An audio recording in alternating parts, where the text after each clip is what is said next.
ఈ కృష్ణానది ఎక్కడి నుంచి వస్తుందంటే మహారాష్ట్ర మహాబలీశ్వరం జన్మస్థానం. అక్కడ నుంచి కర్ణాటక ఆల్మట్టి, బీచుపల్లి, నారాయణపూర్, తుంగభద్ర, జూరాల, నెక్స్ట్ శ్రీశైలం.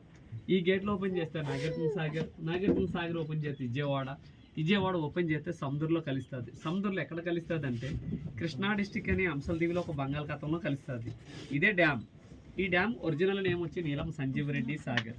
శ్రీశైలంలో ఉంది కాబట్టి శ్రీశైలం డ్యామ్, లేదంటే శ్రీశైలం ప్రాజెక్ట్. ఈ రెండు పేర్లు టీవీలో పేపర్లో చూస్తాం. రైట్ సైడ్ గ్రీన్ బిల్డింగ్ కనపడుతుంది కదా, అది right side power house AP Andhra Pradesh. ఈ లెఫ్ట్ సైడ్ ఎల్లో బిల్డింగ్ కూడా చూసారు కదా, అది left side power house Telangana. Divide అయినాయి కాబట్టి పవర్ హౌస్లు అంటే పవర్ హౌస్లు కాదు, పవర్ హౌస్లు డ్యామ్ ఫ్రంట్ సైడ్కి ఉంటాయి. పవర్ హౌస్లకి వాటర్ వెళ్ళే గేట్ ఆపరేటింగ్ అనమాట. ఈ రైట్ సైడ్ పవర్ హౌస్ ఒకసారి రన్ అయితే 770 మెగావాట్స్.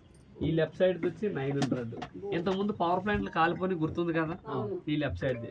మనకి వాటర్ వచ్చే సైడ్గానే 16 కిలోమీటర్స్ బయలుదేరితే అక్కమహాదేవి కేవ్స్ విన్నారు కదా, సుమారు 800 సంవత్సరాలు పైబడి జరిగిన కదండి ఇది. అక్కడ 1,00,000 సంవత్సరాలు ఏర్పడ్డ కేవ్స్ ఒకటి ఉందండి పురాణ వస్తువులు చెప్పిన లెక్కల ప్రకారంగా. అక్కమహాదేవిది కర్ణాటక. మల్లికార్జున స్వామి ఒక స్వరూపాన్ని చూసి పెళ్ళంటూ చేసుకుంటే ఆ మల్లికార్జున స్వామినే పెళ్లి చేసుకోవాలని వీరశైల మతోత్సరాలు. ఒంటి మీద నూలుపోగు లేకుండా ఇక్కడ మల్లికార్జున స్వామి దర్శనానికి వచ్చిందండి.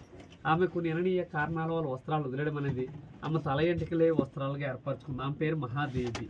అందరూ అక్క వల్ల అక్కమహాదేవిని పిలువబడుతుంది.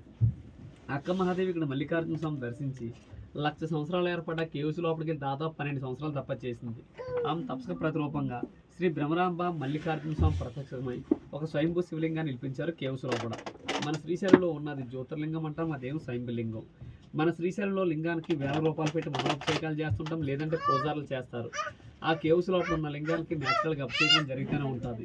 అక్కడ 360 రోజులు అభిషేకం పడుతూనే ఉంటుంది. కానీ ఆ పడే వాటర్ ఎక్కడి నుంచి వస్తుంది, ఎవరికి అంత చిక్కని ప్రశ్న అండి ఇప్పుడు వరకు. ఆమె అక్కడ కొంతకాలం తపస్సు చేసి, దానికి ఆపోజిట్లో కొండ ఒకటి ఉందండి, కదిలివనం అంటారు. ఆమె అక్కడికి వెళ్ళి కొంతకాలం తపస్సు చేసి అక్కడే శివుడిలో ఒక జ్యోతి రూపంలో ఐక్యమైపోయింది. మీరందరూ ఇక్కడ స్వామివారి దర్శనానికి వెళ్ళారు కదా, ఇంతకుముందు కానీ ఈ రోజు కానీ మీలో శ్రీశైలం లింగం తాకిన వాళ్ళు ఎవరైనా ఉన్నారా? లింగం తాకడానికి వెళ్ళిన వాళ్ళకైతేనే గర్భగుడిలో విగ్రహాలు కనబడతాయి. దూరం దర్శనం అనేటప్పుడు కూడా గుమ్మాల ముందు నుంచి చూస్తాం. మీరు గర్భగుడిలోకి వెళ్ళేటప్పుడు ఫస్ట్ దూరం దాటిన వెంటనే లెఫ్ట్ సైడ్లో బ్లాక్ విగ్రహం ఉంటుంది, ఆమె అక్కమాదేవి. లింగం తాకలేని వాళ్ళు ఎప్పుడైనా తాకడానికి వెళ్తే గమనించండి. రైట్ సైడ్ 2 విగ్రహాలు ఉంటాయి, యామారెడ్డి, మల్లమ్మ, చిద్రామప్ప. వీళ్ళు ముగ్గురు కూడా కర్ణాటక వాళ్ళే, మనకలాగా మానవ జన్మ ఎత్తిన వాళ్ళే. శ్రీశైలం గర్భగుడిలో పెట్టారంటే వాళ్ళు ఎంత భక్తి పనులు అనేది ఒకసారి ఆలోచించండి. మనకలాగా మానవ జన్మ ఎత్తిన వాళ్ళు విగ్రహాలు తీసుకెళ్ళి భూ ప్రపంచంలో ఎక్కడా చూసామా? శ్రీశైలం గర్భగుడిలో తప్ప ఎక్కడా లేవు.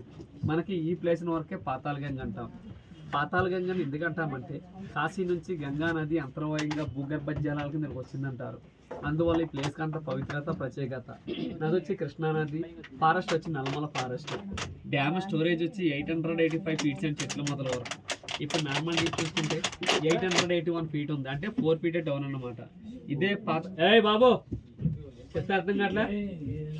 ఇదే పాతాళగంగలో చంద్రగుప్తుడు అనే మహారాజు తన కూతురు శాపం వల్ల పచ్చలబండ అయి ఉన్నాడు. అందువల్ల చూడటానికి వాటర్ అంతా గ్రీన్ కలర్లో ఉంటుంది. ఇదే వాటర్ చేతిలో తీసుకున్న వాటర్ బాటిల్లో పట్టుకున్న ఫ్లోర్ వైట్గా ఉంటుంది. ఈ డ్యామ్లో ఉన్నంతసేపు గ్రీన్ కలర్. ఇదే డ్యామ్ దగ్గర బయటకు వెళ్ళిపోతే ఫ్లోర్ వైట్గానే ఉంటుంది. మీరు నాగార్జున సాగర్ విజయవాడ చూసే ఉంటారు. మీరు స్వామివారు దర్శనానికి వెళ్ళేటప్పుడు మండపంలో పెద్ద నందుడు చూసే టెంపుల్ లోపల అదే సేమ్ నంది పాతాళగంగలో ఉంది. గుళ్ళో ఉన్నదాన్ని శనగల బసం అని అంటారు, ఈ పాతాళగంగలో ఉన్నదాన్ని ఉబ్లీ బసం అని అంటారు.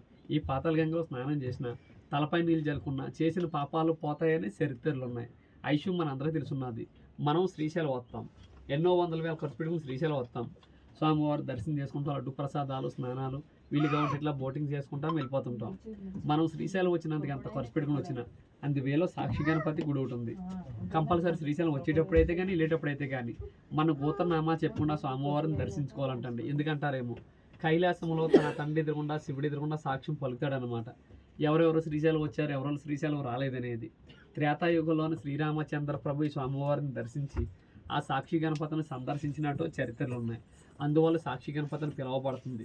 మన శ్రీశైలంలో చూడవలసిన ప్రదేశాలు, మన బోటింగ్ ప్లేస్లో కొండపైన గోపురం కనబడుతుంది, అది ఛత్రపతి శివాజీ మ్యూజియం. అమ్మవారి టెంపుల్ బ్యాక్ సైడ్ ఉంటుంది. శివాజీ చరిత్ర అంతా దాంట్లో ఉంటుంది.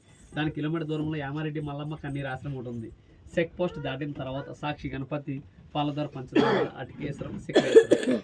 శ్రీశైలం నుంచి 22 కిలోమీటర్స్ లాంగ్ జర్నీ చూసుకుంటే కామేశ్వర టెంపుల్ విన్నారు కదా, వాళ్ళు జీపులు మాత్రమే నడిస్తే వేరే వెహికల్ ఒక మనిషికి 1000 రూపీస్ తీసుకుంటారు.